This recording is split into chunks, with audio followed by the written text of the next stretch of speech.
Ada sebuah karya yang ingin Anda mulai. Buku yang ingin ditulis. Usaha yang ingin dibangun. Keterampilan yang ingin dipelajari. Video yang ingin dibuat. Penelitian yang ingin diselesaikan. Atau keputusan besar yang sebenarnya sudah lama Anda ketahui harus diambil. Anda sudah memikirkannya berkali-kali. Anda bahkan pernah membuat rencana. Namun, setiap kali hendak memulai, selalu muncul alasan baru. Hari ini terlalu sibuk. Peralatannya belum lengkap. Ilmunya masih kurang. Idenya belum sempurna. Suasana hati sedang tidak mendukung. Dan tanpa terasa, 1 minggu berubah menjadi 1 bulan. 1 bulan berubah menjadi 1 tahun. Impian itu tetap hidup, tetapi hanya di dalam kepala. Kita sering mengira penghambatnya adalah kurangnya waktu, modal, bakat, atau kesempatan. Steven Pressfield menawarkan jawaban yang lebih tajam. Menurutnya, musuh terbesar dari pekerjaan kreatif sering tidak berada di luar diri. Musuh itu hidup di dalam diri kita sendiri. Ia muncul sebagai ketakutan. Ia menyamar menjadi kesibukan. Ia berbicara melalui keraguan. Ia membuat kita merencanakan terlalu lama, memperbaiki terlalu banyak, dan menunggu terlalu sabar, hingga akhirnya tidak pernah menghasilkan apapun.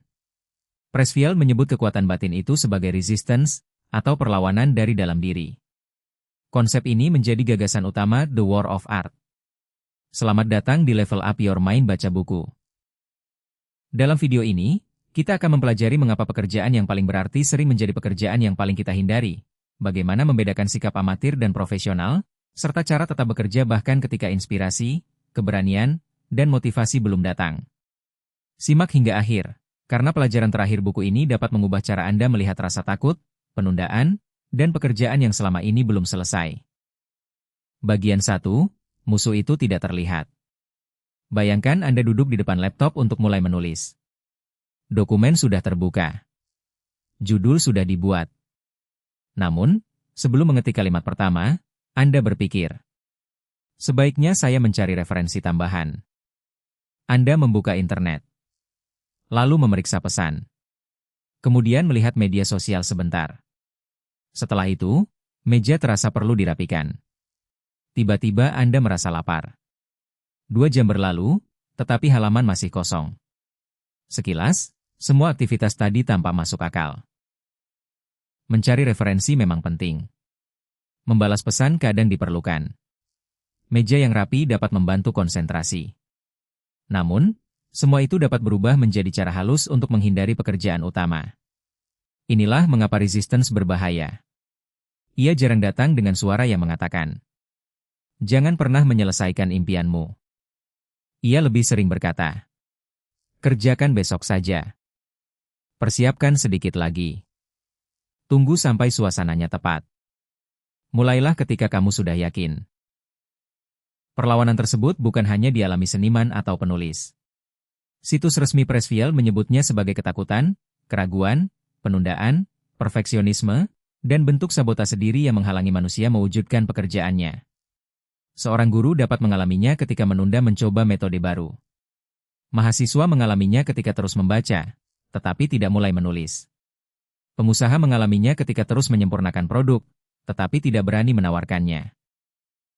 Pembuat konten mengalaminya ketika terus merancang, tetapi tidak pernah mengunggah. Masalahnya bukan karena mereka tidak peduli. Justru seringkali, mereka sangat peduli.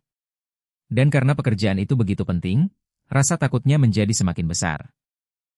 Bagian 2, semakin penting pekerjaannya, semakin besar perlawanannya. Mengapa kita dapat menonton video selama 2 jam tanpa merasa takut, tetapi menulis selama 20 menit terasa begitu berat? Mengapa kita mudah memberikan saran kepada orang lain, tetapi kesulitan mengambil 1 langkah untuk impian sendiri? Karena hiburan tidak terlalu mengancam identitas kita. Namun, karya yang sungguh-sungguh penting membawa risiko. Bagaimana apabila hasilnya buruk? Bagaimana apabila orang menertawakan kita? Bagaimana apabila usaha itu gagal? Bahkan ada ketakutan lain yang jarang dibicarakan. Bagaimana apabila kita berhasil, lalu kehidupan berubah? Semakin dekat sebuah pekerjaan dengan panggilan, nilai, dan potensi diri, semakin kuat kemungkinan munculnya perlawanan batin. Karena itu, rasa takut tidak selalu menjadi tanda bahwa Anda berada di jalan yang salah. Kadang-kadang, rasa takut justru menunjukkan bahwa sesuatu itu benar-benar berarti bagi Anda. Bukan berarti semua ketakutan harus diabaikan. Risiko tetap perlu dihitung. Persiapan tetap diperlukan.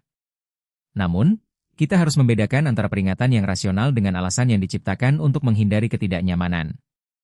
Tanyakan kepada diri sendiri. Apakah saya benar-benar membutuhkan persiapan tambahan, atau saya sedang takut dinilai?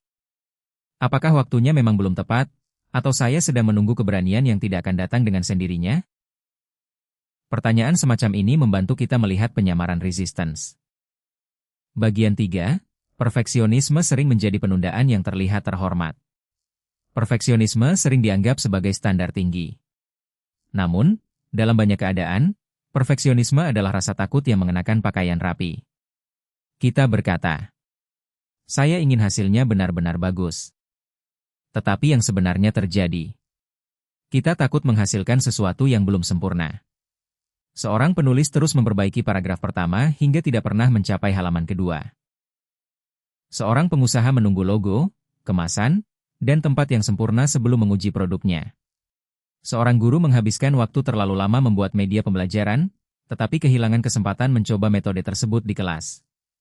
Seorang pembuat video menunggu kamera terbaik, mikrofon terbaik, dan ruangan terbaik, padahal gagasan yang ingin disampaikan sudah tersedia. Standar kualitas memang penting. Namun, kualitas hanya dapat diperbaiki setelah sesuatu benar-benar dikerjakan. Naskah pertama tidak harus menjadi naskah terakhir. Produk pertama tidak harus menjadi produk terbaik. Video pertama tidak harus terlihat seperti video dari channel yang telah berproduksi selama bertahun-tahun. Karya yang belum sempurna masih dapat diedit. Karya yang tidak pernah dibuat tidak dapat diperbaiki. Maka, jangan bertanya, bagaimana saya menghasilkan sesuatu yang sempurna? Mulailah dengan, bagaimana saya menyelesaikan versi pertama yang cukup baik untuk dinilai dan diperbaiki?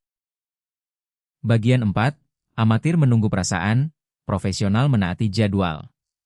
Salah satu pembeda utama dalam pemikiran Pressfield adalah perbedaan antara sikap amatir dan profesional. Perbedaan ini bukan hanya soal apakah seseorang menerima bayaran.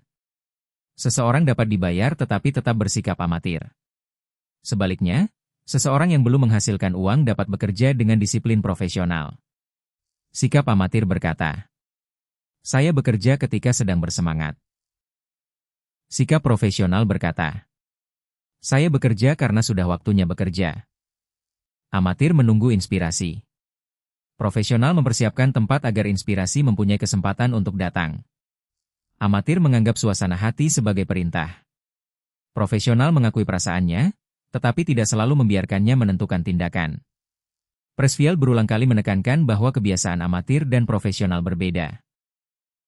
Profesional membangun kebiasaan kerja, sedangkan amatir bergantung kepada kenyamanan dan dorongan sesaat.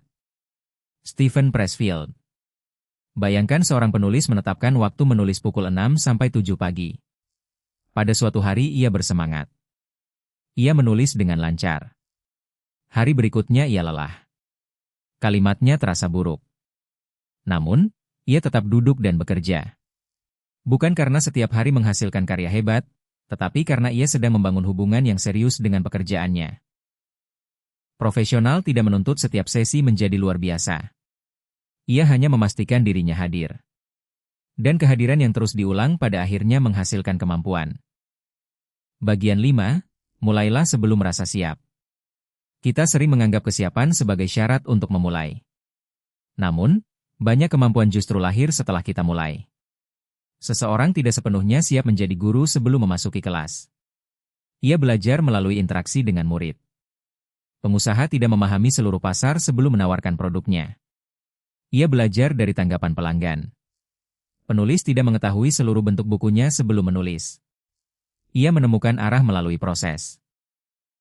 Pressfield menggunakan gagasan, mulai sebelum siap, untuk melawan kecenderungan merencanakan dan mempersiapkan sesuatu tanpa pernah memasuki pekerjaan nyata. Persiapan tetap penting. Namun, persiapan mempunyai titik ketika manfaatnya menurun dan berubah menjadi penghindaran. Anda tidak perlu melihat seluruh tangga. Anda hanya perlu menaiki anak tangga pertama. Buka dokumennya. Tulis kalimat pertama. Rekam bagian pembuka. Telepon calon pelanggan pertama. Kirim proposalnya. Daftarkan diri. Kerjakan selama 20 menit. Langkah kecil itu mungkin belum mengubah hidup Anda hari ini.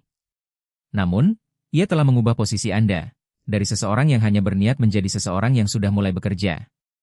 Bagian 6, pekerjaan tidak selalu terasa menyenangkan. Kita sering membayangkan orang kreatif selalu menikmati pekerjaannya.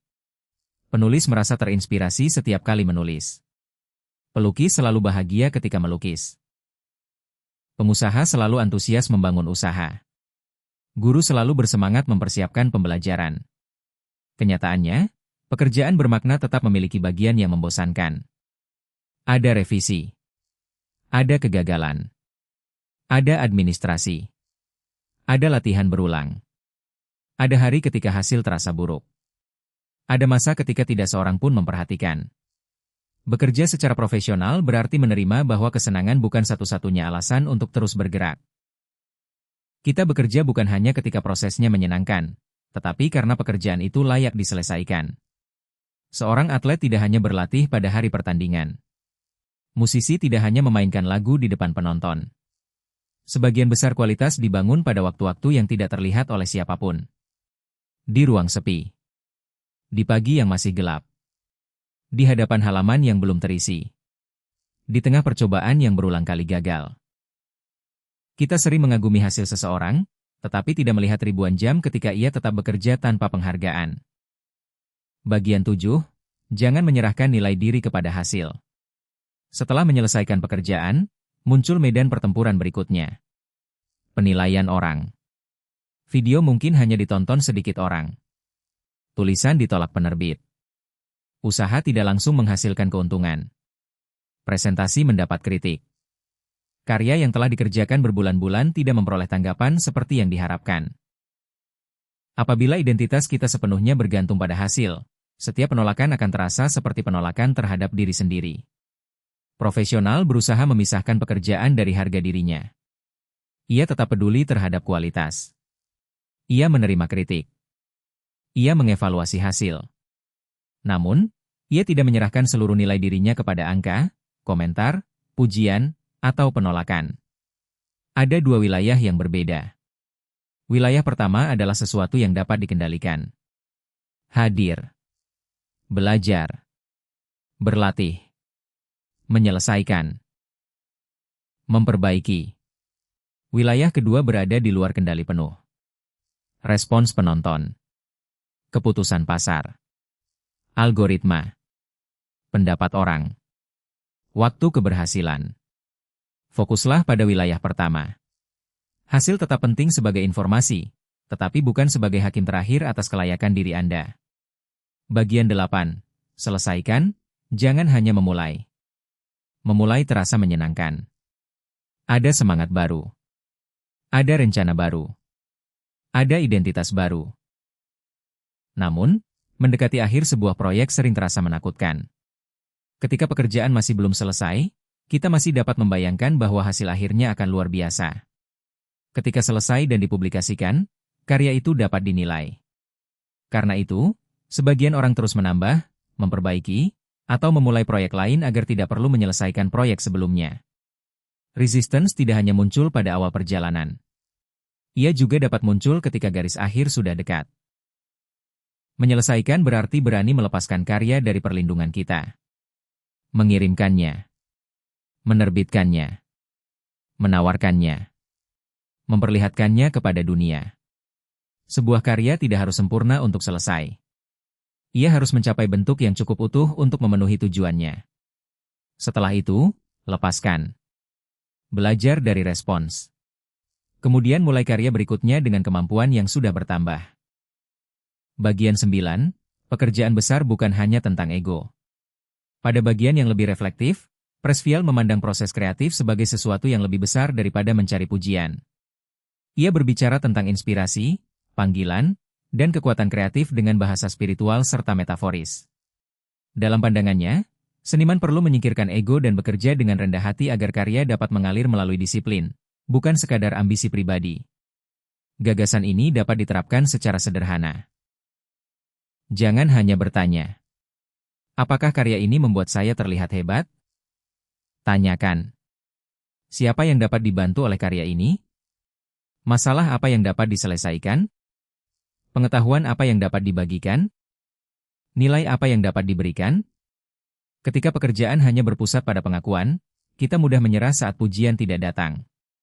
Namun, ketika pekerjaan dipandang sebagai bentuk kontribusi, kita memiliki alasan yang lebih kuat untuk bertahan. Seorang guru terus mempersiapkan pelajaran karena murid membutuhkan pemahaman. Penulis menyelesaikan buku karena ada pembaca yang mungkin membutuhkan pesannya. Pengusaha memperbaiki produk karena pelanggan memerlukan solusi. Pembuat konten terus belajar karena ada seseorang yang dapat memperoleh manfaat dari videonya. Kita tidak lagi hanya bekerja untuk membuktikan diri. Kita bekerja untuk memberikan sesuatu. Langkah praktis. Berikut 6 cara menerapkan pesan utama The War of Art. 1. Beri nama pada bentuk perlawanan Anda. Tuliskan alasan yang paling sering muncul ketika Anda menunda. Apakah takut gagal, perfeksionisme, terlalu banyak riset, media sosial, atau merasa belum siap? Musuh yang terlihat lebih mudah dihadapi. 2. Tentukan jam kerja tetap. Jangan menunggu motivasi. Tentukan waktu khusus, meskipun hanya 30 menit sehari. Pada waktu itu, hadir dan kerjakan tugas utama. 3. Buat target yang dapat diselesaikan. Jangan menulis, menyelesaikan buku. Tuliskan. Menulis 500 kata. Memperbaiki satu bagian. Merekam 3 menit narasi. Target yang jelas mengurangi peluang untuk bersembunyi. 4. Pisahkan mencipta dan menilai. Ketika membuat draft pertama, jangan terlalu cepat mengkritik. Selesaikan dulu. Evaluasi setelah tersedia sesuatu yang dapat diperbaiki. 5. Kurangi upacara sebelum bekerja.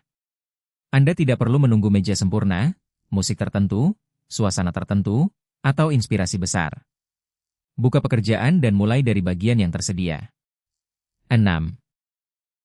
Tentukan batas selesai.